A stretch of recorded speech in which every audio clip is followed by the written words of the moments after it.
Gray, cloudy days make it easier to photograph people due to the lower contrast. However, even on a cloudy day, sometimes there's an area in the sky that's lighter than others.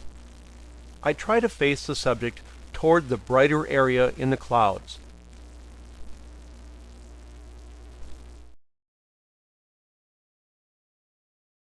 Here's an example of weak lighting on a cloudy day.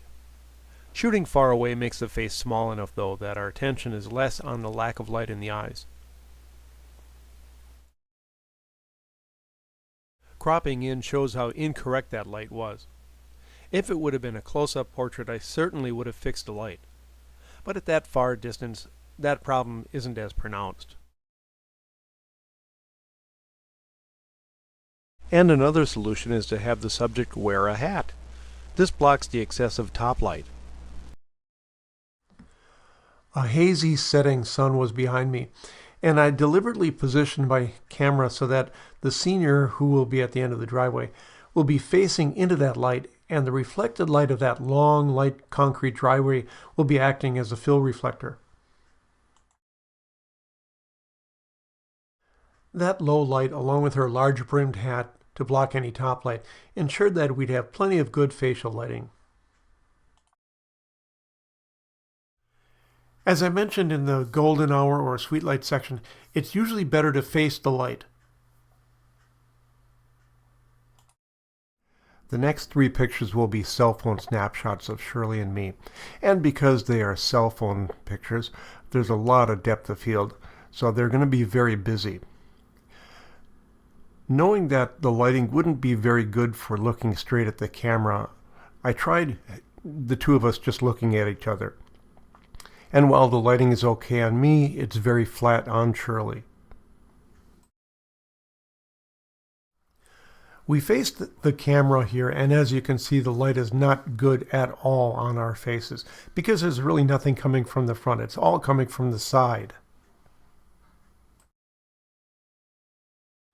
But on this one, we turned toward the light so that the front of our faces would be lit by that open sky. Much better.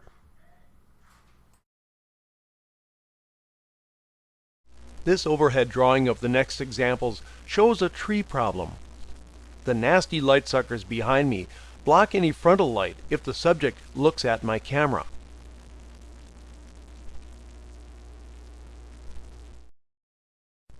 The only light in this spot was straight up. Behind me was a patch of trees that blocked any frontal light. An easy way to handle high top light is to tip the subject's head up, if that's an appropriate pose for the subject.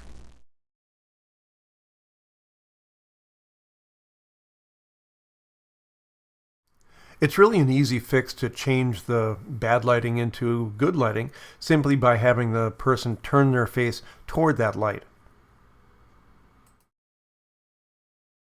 In this case, I really had no other choice but to have her tilt her head up to meet the light, because I had no other lighting tools with me when we got to this place.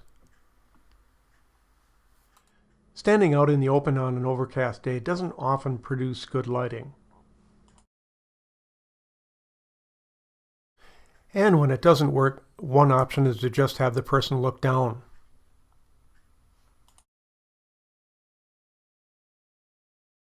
When you can't or don't want to control the bad lighting for the subject looking at the camera, there's an easy way to make it work.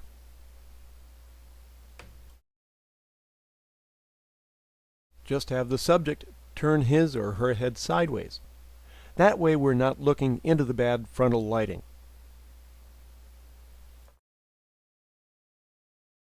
This senior girl had an unobstructed view of the light horizon. This allows an adequate amount of light into the eyes. Plus, I was using a 300mm lens, and because it was a very humid, hazy day, that haze provided enough fill and reduced the contrast of the shadows. This is the view to the west that she was facing. You can see the haze in the air and the clear, bright view to the horizon. I'm standing in another senior's yard on an overcast day where there's a darker cloud cover overhead and a lighter horizon.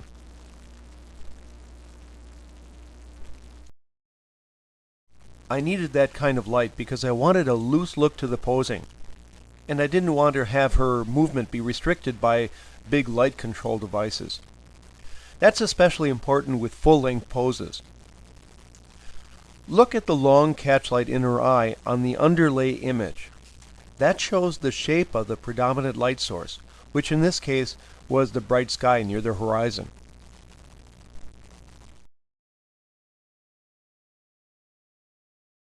This is pretty extreme and scary weather, but the facial lighting can be excellent. Just have the subject face that light, and don't hold on to the tripod. It's a lightning rod.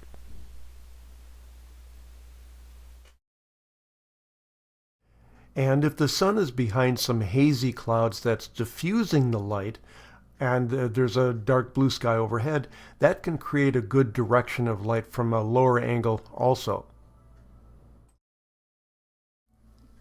If the sun is hiding behind a cloud, but lighting up a bright white cloud in front of the subject, that can be a great lighting condition as well.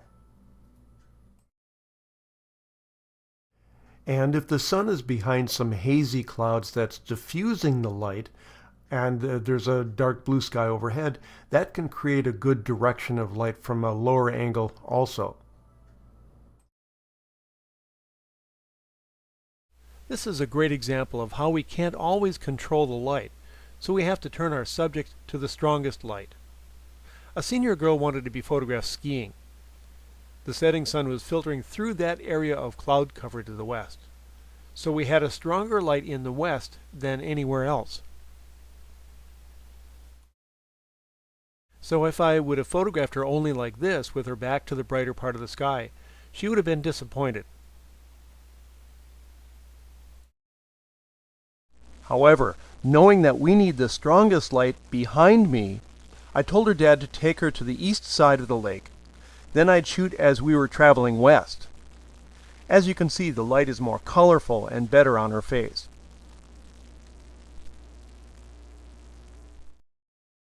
Because people are used to seeing light come from above, we should normally place the strongest light above the head, or position the subject that way. As an example of the wrong way to light someone, I posed her so the brighter part of the sky was shooting up her nose. As you can see, it isn't very flattering. Tilt your head to see that. And on this one, I turned her around the other way, and you can see that light coming from above her is much more flattering. And for this before and after, I flipped both of the photographs so that you could see where the lighting direction is coming from. And as you can see, when we put the light above her, that is closer to her forehead, it's much better. In this case, we had a setting sun sky to the left or the west, and that light was hitting the face in a very unflattering way when she was upside down basically to that setting sun light. So flipping her around fixed that.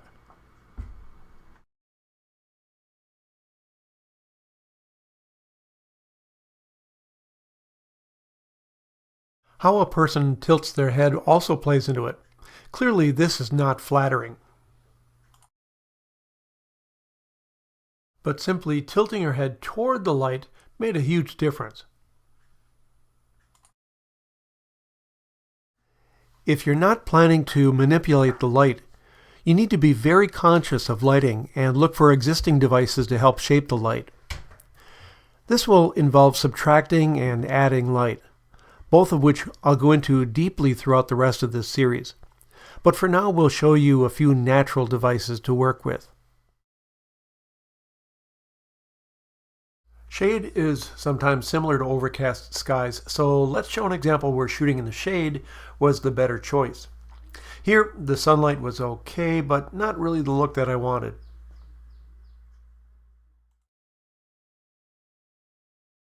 Moving him to the shady side of the truck worked better, especially because the sunlight reflecting off of the gravel behind me gave us a real nice warmth.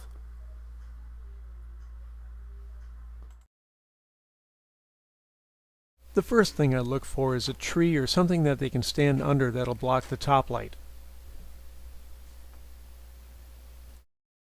I had my senior subject stand out in the open for a before photo. Then, backing him up under the tree, we get a better result because the overhead light is blocked, leaving only the light that comes from a lower angle to light up the front of his face.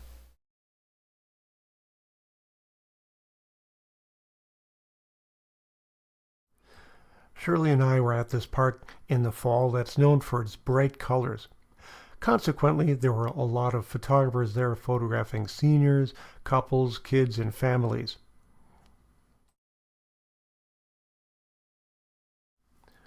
Unfortunately, a lot of those photographers really didn't understand the kind of lighting that people need for flattering light on their faces.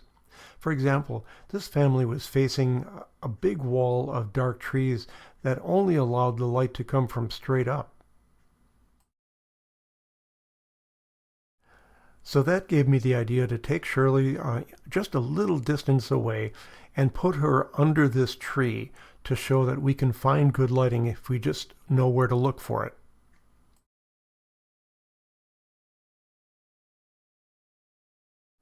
And this cell phone snapshot is the proof of that result. Now, if we had not put her under the tree, but rather switched places basically, where she was out away from the tree facing the dark tree, we'd get this result. And as you can see, that's not acceptable.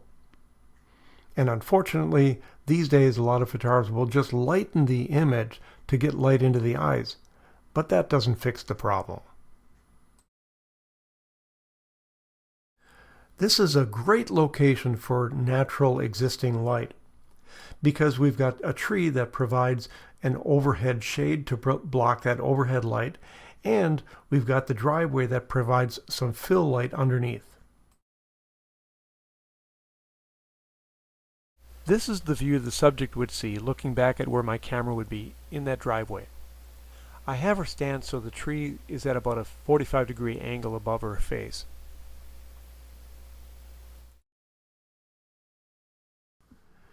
This is how she looked when properly exposing for the skin tone.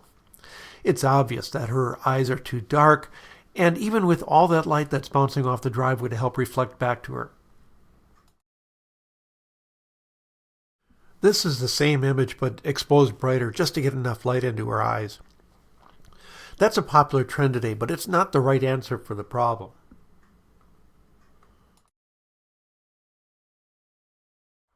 So all I did here was just back her up under the tree to avoid that top light. Clearly, blocking the top light was the correct answer. You know, it's a shame that not enough new photographers are being taught this. But I'm trying to remedy that. While we're on the topic of finding the right light, the lesson of light patterns I discussed with hard light also applies to soft light.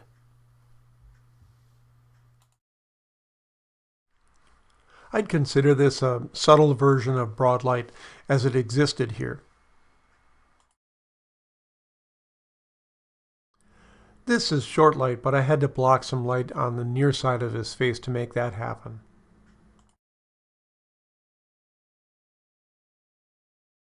In this alley, the light was coming from two directions, causing the unusual lighting pattern that we call badger light.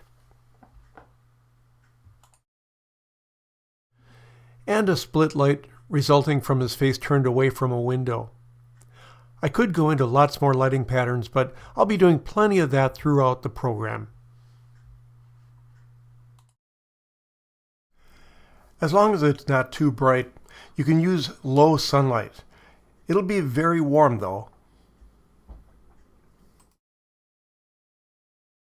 This is an unusual image with its spotty, low sunlight and shadows from a tree behind me. But as long as there aren't any bad shadows on the face, give it a try.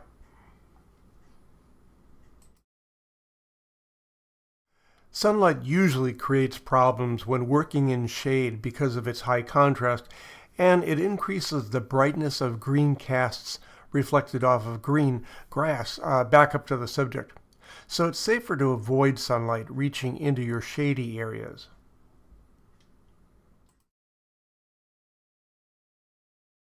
That's what happened here. The sun popped out from behind a cloud and its light reflected off of the green grass. This would require a lot of Photoshop fixing. Simply balancing for it isn't possible either because of the color. It varies too much.